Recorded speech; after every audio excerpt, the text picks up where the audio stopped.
ठीक है। नेक्स्ट जो है वो स्टैंडर्ड हाइड्रोजन इलेक्ट्रोड है। अब क्या होता है ना कि जैसे हमने यहाँ पे ये पढ़ा अभी डेनियल सेल, इसमें कैसा है, यहाँ पे कॉपर का अपना पोटेंशियल है, ठीक है, जिंक का अपना पोटेंशियल है, दोनों के बीच में जो पोटेंशियल डिफरेंस है ये वोल्ट मीटर जो है वो मेजर कर लेता है, ठीक है। तो पोटेंशियल डिफरेंस तो तभी है ना जब हर एक इलेक्ट्रोड का अपना कुछ पोटेंशियल होगा, ठीक है। अब जैसे अपन ने थर्मोडायनेमिक्स पढ़ा है 11th स्टैंडर्ड में, तो अपने को ये पता रहता है कि भाई इंटरनल एनर्जी हो या एंथैल्पी हो, वो मेजर करना पॉसिबल नहीं है। हम सिर्फ चेंज इन एंथैल्पी मेजर कर सकते हैं या change in internal energy measure कर सकते हैं। तो उसी तरह से किसी भी इलेक्ट्रोड का पोटेंशियल, एब्सोल्यूट पोटेंशियल पता करना पॉसिबल नहीं है। हम जो भी मेजर कर सकते हैं वो क्या कर सकते हैं, सिर्फ डिफरेंस इन पोटेंशियल मेजर कर सकते हैं।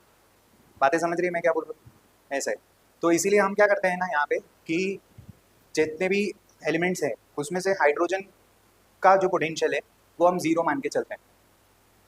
जैसे यहाँ पे दो एलिमेंट्स हमने कंसिडर किया है, एक कॉपर और एक जिंक, है ना। तो वैसे ही हर अलग अलग एलिमेंट का कॉम्बिनेशन हम यूज कर सकते हैं to carry out reduction and oxidation reaction, है ना, टू जनरेट इलेक्ट्रिसिटी। तो हर एक एलिमेंट का अपना अपना क्या होगा, पोटेंशियल होगा, हर एक इलेक्ट्रोड का अपना अपना पोटेंशियल। तो उसी तरह से हाइड्रोजन इलेक्ट्रोड का भी अपना एक पोटेंशियल है, पर हम अपने मन से उसके पोटेंशियल को क्या बोलते हैं, जीरो बोल देते हैं, समझ रहे। और उसको लेकर हाइड्रोजन इलेक्ट्रोड को लेकर, ठीक है, फिर इलेक्ट्रोकेमिकल सेल्स बनाते हैं। जैसे ये सेल बनाए, मतलब जैसे जिंक है, कॉपर है, तो इसमें मान लो कि जिंक की जगह पे हाइड्रोजन इलेक्ट्रोड है, ठीक है, जिंक की जगह पे क्या है, हाइड्रोजन इलेक्ट्रोड है, ऐसा मान लेते हैं, ठीक है। तो वो इलेक्ट्रोड कुछ ऐसी दिखेगी, हाइड्रोजन, आप बोलेंगे जिंक तो मेटल है उसकी इलेक्ट्रोड बन जाती है, पर हाइड्रोजन तो गैस है, ठीक है, नॉन मेटल है, गैशियस फॉर्म में रहता है, तो उसकी इलेक्ट्रोड कैसे बनाएंगे।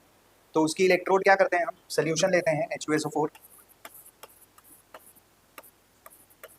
ऐसा एक्वियस सोल्यूशन लिया है H2SO4 का, उसमें प्लेटिनम इलेक्ट्रोड डिप करेंगे, ऐसी प्लेटिनम इलेक्ट्रोड रहती है, ये प्लेटिनम प्लेट हो गया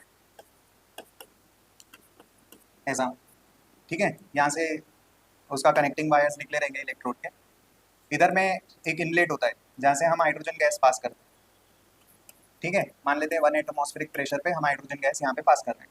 तो ये जो हाइड्रोजन गैस है यहाँ से बबल आउट होंगे, और ये जो जिंक है, सॉरी जिंक बोल रहा हूँ, प्लेटिनम, प्लेटिनम के ऊपर जो हाइड्रोजन गैस के बबल से वो स्टिक हो जाते हैं। तो platinum is good adsorber of hydrogen, adsorber मतलब अपनी सरफेस के ऊपर वो हाइड्रोजन को क्या करती है, एडर कर लेती है, ठीक है। 1 मोलर कॉन्सेंट्रेशन रहेगा H प्लस आयन का, और हाइड्रोजन गैस उसके थ्रू बबल आउट होगी। जो प्लैटिनम इलेक्ट्रोड है it is good absorber of hydrogen, so वो हाइड्रोजन गैस के बबल्स को अपने ऊपर क्या करती है, स्टिक कर लेती है। हाइड्रोजन गैस जो पास कर रहा है उसका प्रेशर क्या रहेगा, स्टैंडर्ड प्रेशर 1 एटमॉस्फेरिक प्रेशर। तो ये कंडीशंस कैसी है, स्टैंडर्ड है। हाइड्रोजन आयन का कॉन्सेंट्रेशन कितना है, 1 मोलर है ना। प्रेशर कितना है हाइड्रोजन गैस का, it is 1 atmospheric pressure, standard temperature condition है, ठीक है। तो ये हो गया स्टैंडर्ड हाइड्रोजन इलेक्ट्रोड। अब मैं क्या करता हूँ, इसको कॉपर इलेक्ट्रोड के साथ कनेक्ट कर लेता हूँ, मान लेते हैं यहाँ पे कॉपर इलेक्ट्रोड, ठीक है। ये सॉल्ट ब्रिज लगा दिए यहाँ पे, ये ऐसा सॉल्ट ब्रिज हो गया, ठीक है। और ये इलेक्ट्रोड को एक्सटर्नली ऐसा कनेक्ट कर लिया, यहाँ पे गैल्वेनोमीटर है, और पोटेंशियल डिफरेंस मेजर करने के लिए यहाँ पे क्या है, वोल्ट मीटर है, ऐसा।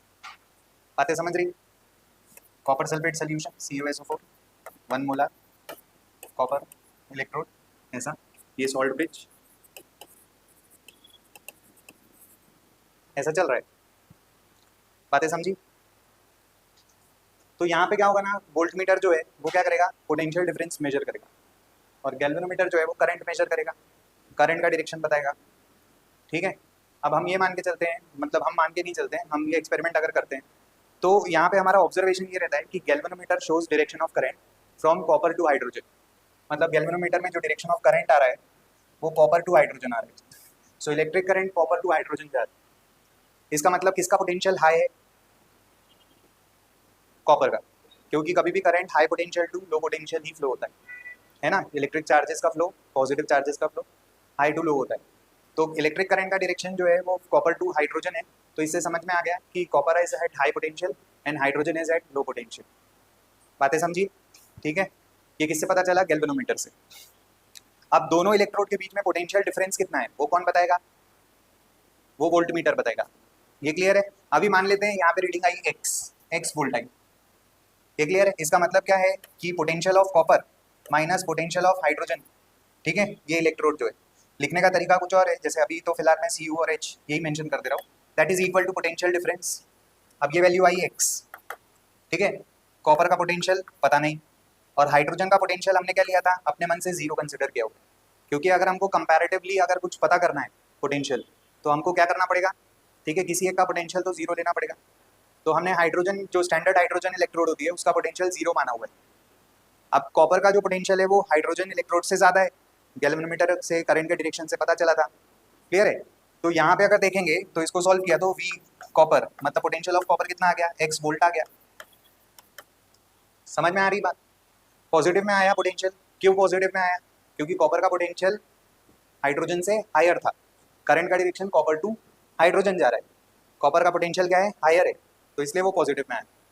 ये क्लियर है। अगर कॉपर का पोटेंशियल हाइड्रोजन इलेक्ट्रोड से कम होता, कॉपर का पोटेंशियल अगर हाइड्रोजन से कम होता, तो करंट का डायरेक्शन क्या होता, हाइड्रोजन टू कॉपर होता, ठीक है। तो पोटेंशियल डिफरेंस कैसे लिखते हैं हम, potential of hydrogen minus copper लिखते हैं, तो अपना आंसर जो आता है वो -x आता, मतलब पोटेंशियल ऑफ कॉपर -x आया रहता अगर कॉपर का पोटेंशियल हाइड्रोजन से कम होता तो, पर अभी है नहीं।